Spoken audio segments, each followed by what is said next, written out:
اعوذ باللہ من الشیطان الرجیم، بسم اللہ الرحمن الرحیم۔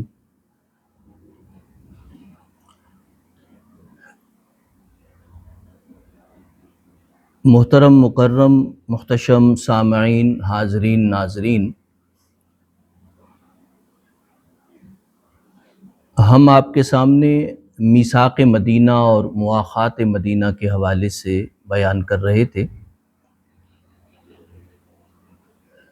انسان کی تاریخ میں ویسے تو تاریخی اعتبار سے جو کچھ بھی ہوتا ہے وہ اہم ہوتا ہے، یعنی انسان سوچتا ہے، اسے سمجھتا ہے اور پھر اس کے بعد اسے سمجھ کے لکھتا ہے۔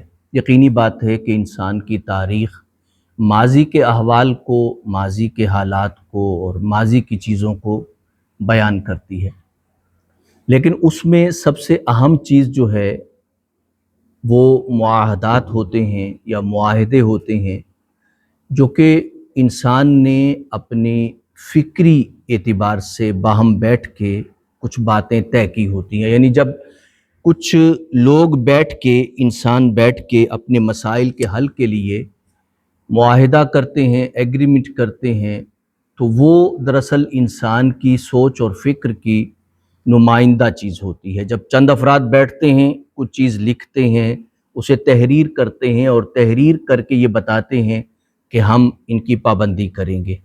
لکھنا بھی انسان کی سوچ اور فکر کی نمائندگی کرتا ہے، اور پھر اس کے بعد اس پہ عمل کرنا جو ہے وہ بھی انسان کی سوچ اور فکر کی نمائندگی کرتا ہے، یعنی رہنمائی دیتا ہے کہ انسان اس وقت کیسا سوچ رہا تھا، کس طرح سوچ رہا تھا۔ اب جو انسان کی یعنی میثاق مدینہ تک رسالت مآب صلی اللہ علیہ وآلہ وسلم نے جو دوسرے سال آپ نے صحابہ کے ساتھ، انصار کے ساتھ، مہاجرین کے ساتھ اور یہود و نصارہ کے ساتھ اور تمام قبائل کے ساتھ جو بیٹھ کے مشترکہ جو معاہدہ کیا، اور ایک لحاظ سے آپ سمجھیے کہ ایک آئین اور دستور لکھا، وہ میثاق مدینہ کہلاتا ہے۔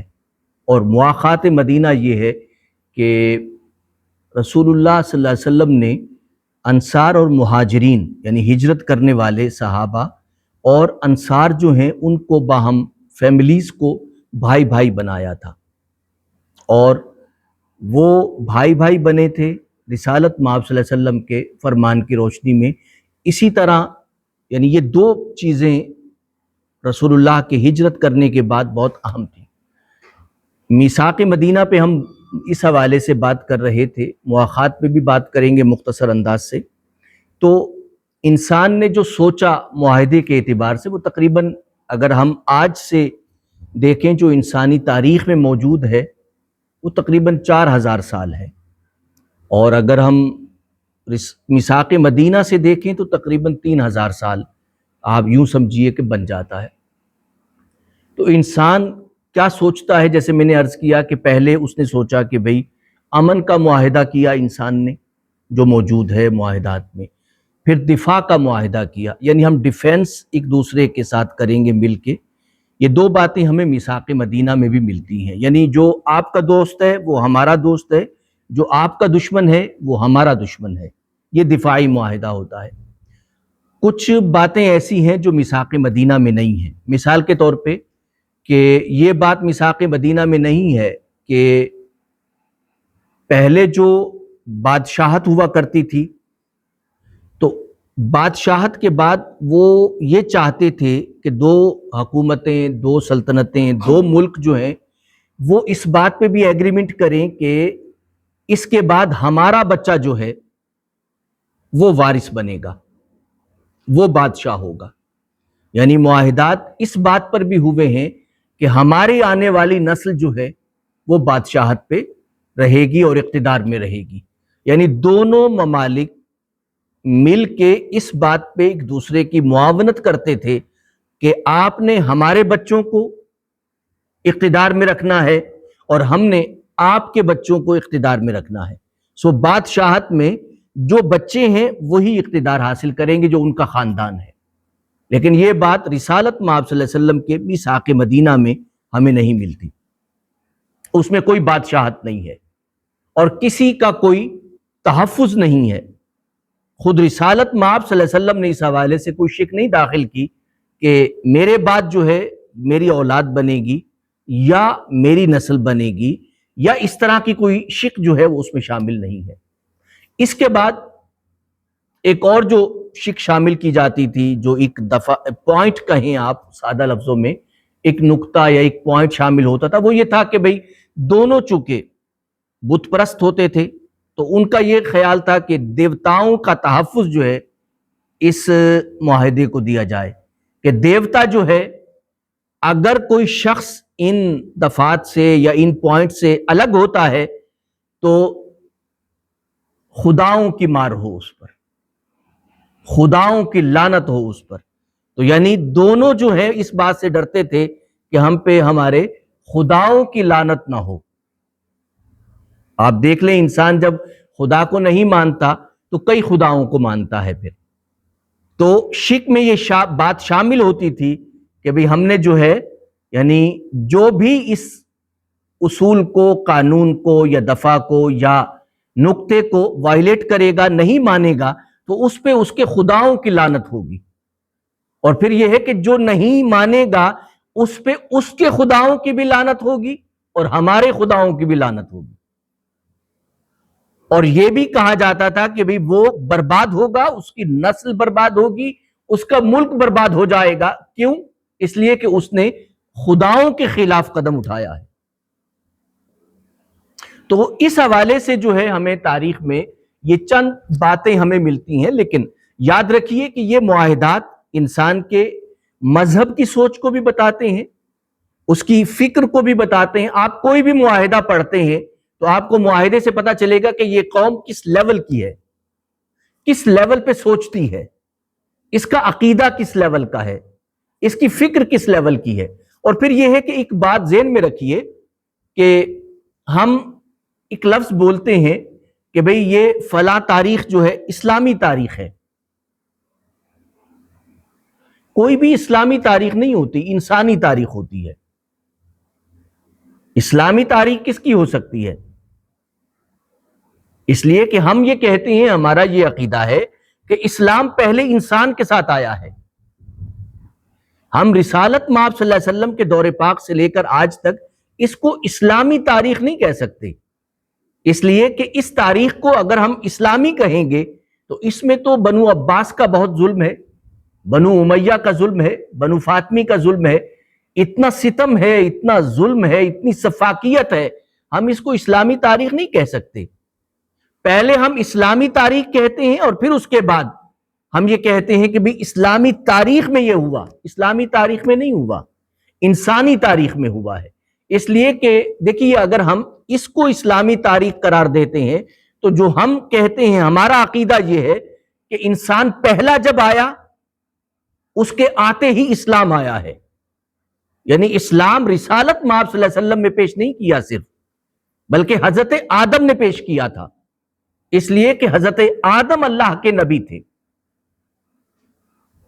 جب پہلا انسان ہی نبی مانتے ہیں ہم، تو اسلام کو ہم حضرت آدم سے مانتے ہیں.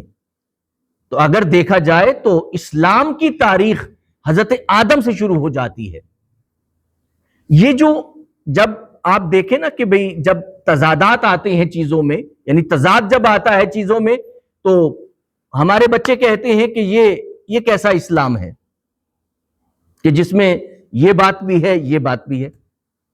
اب کوئی کہے کہ یہ اسلامی تاریخ ہے، اس میں تو ظلم بھی ہے، ناانصافی بھی ہے، بددیانتی بھی ہے، اور خاندانوں کو مٹانا بھی ہے، انسانوں کو برباد کرنا بھی ہے. یہ کیسی اسلامی تاریخ ہے؟ یاد رکھیے یہ کہ انسانی تاریخ ہے، اسلامی نہیں ہے. جب تضاد آتا ہے تو بچوں میں دو طرح کے رویے آتے ہیں، دو طرح وہ سوچتے ہیں. ایک یہ سوچتے ہیں کہ یہ تضاد کیوں آیا، کس لیے آیا، کیا یہ واقعتاً تضاد ہے کہ نہیں ہے. ہمت والے بچے، ہمت والی نسلیں، طاقتور ذہن کے مالک نوجوان جو ہیں وہ اس اینگل سے سوچتے ہیں کہ یہ تضاد ہے بھی کہ نہیں ہے، یہ ٹکراؤ ہے بھی کہ نہیں ہے.